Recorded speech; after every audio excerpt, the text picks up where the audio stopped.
Mobile Food Solution. Biar apa?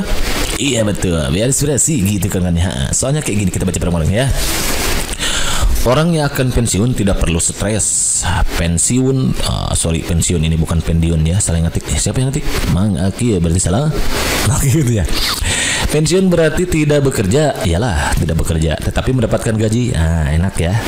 Dengan tidak berdinas lagi berarti mereka tidak memiliki beban pikiran, beban terhadap pekerjaan dan banyak waktu luang untuk bersantai. Wow, keren ya. Itu pun kalau nyampe usianya ya. Kalau nggak nyampe gimana gitu. Kalau waktu luang itu dioptimalkan dengan berbagai kegiatan yang positif dan produktif, tentu orang tidak akan terkena stres. Betul. Pertanyaannya, gagasan utama paragraf tersebut adalah A. Terkena stres karena pensiun, B. Mendapat gaji tanpa bekerja, C. Tidak perlu stres menghadapi pensiun, D. Mengoptimalkan kegiatan masa pensiun. Nah, kira-kira gimana nih kawan-kawan? Oke kawan-kawan, perlu kita ketahui bahwa gagasan utama itu terletak di kalimat utama. Nah, jadi kawan-kawan harus cari tahu dulu kalimat utama. Di video sebelumnya sudah Maki buatkan tuh. Di mana kalimat utama ini terdiri dari ada 3 bagian. Kalimat utama itu ada di awal, ada di belakang, di akhir ya, belakang, dan ada di campuran, awal dan belakang gitu maksudnya campuran itu ya. Jadi kawan-kawan cukup mengingat A B C. A-nya awal, B-nya belakang, C-nya campuran. Kalau kalimat utama itu ada di awal, cirinya itu ada kalimat kata repetisi, penegasan, pengulangan. Biasanya ini katanya itu biasa ada pakai ini, itu, dan tersebut. Nah, ini ciri berarti di kalimat keduanya ya. Jadi ada kalimat ke-1, setelah 1 sampai titik itu kalimat 1. Kalimat keduanya ada ini, itu ya, atau tersebut. Itu masuk berarti kalimat utamanya ada di awal gitu. Ya, jadi kalimat utama yang ada di awal berarti itu kalau kalimat keduanya ada kata ini, itu, tersebut ya. Kalau kalimat utamanya di belakang, maka nanti ada kata di kalimat terakhirnya itu ada oleh karena itu, oki, oleh sebab itu, osi gitu ya.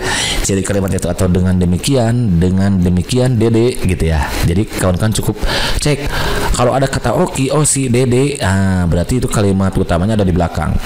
Sementara campuran itu nanti dibahas oleh Maki ya. Nah, gitu. Nantilah. Oke, kita cek di sini. Pensiun berarti tidak bekerja tetapi mendapat gaji. Dengan tidak berdinas lagi berarti mereka tidak memiliki beban pikiran terhadap pekerjaan dan banyak waktu luang untuk bersantai. Kalau waktu luang itu bisa dioptimalkan dengan berbagai kegiatan yang positif dan produktif, tentu orang tidak akan stres. Gagasan utama nih, pensiun berarti tidak bekerja tetapi mendapatkan gaji. Nah, biasanya juga itunya tersirat gitu. Jadi ada penegasan terhadap kalimat sebelumnya. Kayak ini kan membahas pensiun. Sementara di sini di kalimat kedua ada pensiun lagi, penegasan. Ya udah berarti dipastikan gagasan utama itu ada di awal. Kalimat utamanya ada di awal gitu ya. Di sini berarti orang yang akan pensiun tidak perlu stres. Berarti gagasan utamanya adalah tidak perlu stres menghadapi pensiun. Terkena stres karena pensiun, wrong ini. Mendapat gaji tanpa bekerja, nggak ada ya. Kan ceritanya juga tentang pensiun. Mengoptimalkan di kegiatan di masa pensiun, bukan ya. Jadi tidak perlu stres menghadapi pensiun. C jawabannya paling tepatnya ya. Gitu kawan-kawan. Jadi kita tidak perlu stres kalau menghadapi pensiun, santai aja gitu ya. Oke. Kalau dia ada di ini nantilah. Yang kedua nih. Rayonisasi dulu dan sekarang itu berbeda. Kalau dulu rayonisasi mengelompokkan anakmu untuk melanjutkan sekolah pada daerah tertentu, sekarang hanya membantu orang tua murid mendaftar sekolah. Sekarang murid bebas memilih sekolah, kata Abdul Rahim, Kepala Subdinas Pendidikan Sekolah Lanjutan Tingkat Pertama SLTP Dinas Pendidikan Dasar Provinsi DKI Jakarta saat ditemui Kompas sebelum acara sosialisasi PSB 2012 mungkin ini ya, kejauhan ya, 2020 lah, gantilah 2021 atau 2023 gitu ya, 2022 gitu di Jakarta. Gagasan utama paragraf tersebut adalah A. Perbedaan pengertian rayonisasi dulu dengan sekarang. B. Rayonisasi adalah pengelompokan anak untuk melanjutkan. C. Rayonisasi adalah wujud program pemerintah yang bersifat pelayanan. D. Pernyataan Kepala Subdinas Pendidikan STP. Lagi-lagi yang ditanyakan adalah gagasan utama. Untuk mencari gagasan utama, kita mencari kalimat utama. Kalut berarti ya. Gasut, kalut. Nah, gasut gagasan utama. Kalut kalimat utama. Kira-kira di mana nih kalimat utamanya? Tadi kata Make bahwa kalimat utama itu bisa di awal, bisa di akhir, B belakang, atau di campuran. Kalau di awal cirinya ada kata penegasan atau kata repetisi. Kalau dulu rayonisasi, oh ini rayonisasi kan di awal. Di sini ditegaskan lagi. Ya udah berarti kalimat utamanya ada di awal.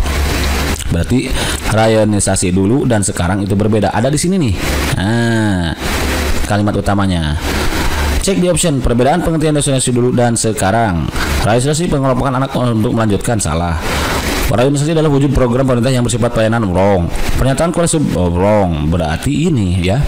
Jadi rayonisasi dulu dan sekarang itu berbeda. Berarti gagasan utamanya adalah perbedaan pengertian rayonisasi dulu dengan sekarang. Berarti jawaban yang paling tepat A gitu ya. Jadi si gasutnya ada di awal karena kalimat utamanya ada di awal gitu kan? Ada saya tidak jadi bentap kalimat next. Nah, number 3. Di sini sudah segala sebuah masalah. Namun apapun masalahnya minumnya teh botol susu gitu ya. Selalu ada masalah dengan senyuman jadi sebail solution. Biar apa? Iya betul, biar sudah sih gitu kan ya. Soalnya kayak gini, kita baca bareng-bareng ya. Bencana banjir lumpur akibat jebolnya tanggul situ gunung di Tangerang Selatan menimbulkan berbagai macam penyakit. Beberapa penyakit yang akan timbul sesudah bencana adalah diare, tipes mungkin ya, leptospirosis dan demam berdarah. Masalah kesehatan pada korban dan masyarakat di sekitar lokasi-lokasi bencana, ya benar, lokasi-lokasi bencana harus segera diantisipasi. Beberapa penyakit itu muncul karena lingkungan kotor dan sumber air bersih yang tercemar lumpur. Gagasan utama paragraf tersebut adalah A. Masalah kesehatan pada korban harus diperhatikan. B. Bencana banjir lumpur akibat jebol tanggul. C. Bencana banjir lumpur menimbulkan berbagai penyakit. D. Beberapa penyakit muncul karena lingkungan kotor. Masalah kesehatan pada korban harus diperhatikan. Ini wrong ya. Bencana banjir lumpur akibat jebolnya tanggul. Tapi ternyata di sini yang bahasnya adalah diare, tipes gitu kan ya. Berarti wrong. Bencana banjir lumpur menimbulkan berbagai penyakit, bukan banjir ya yang menimbulkan penyakit, berarti wrong. Ternyata yang memungkinkan berarti ini beberapa penyakit muncul karena lingkungan kotor. Nih. Berarti kalau begitu ini kalimat gasutnya ada di kalut kan, kalutnya ada di campuran. Nih, campuran kayak gini kawan-kawan. Nah, jadi di awal sama di akhir nih campuran penyakit kan gitu. Beberapa penyakit itu muncul karena lingkungan kotor. Dan sumber air yang tercemar. Berarti ini bukan campuran, ini berarti ada di akhir kawan-kawan ya.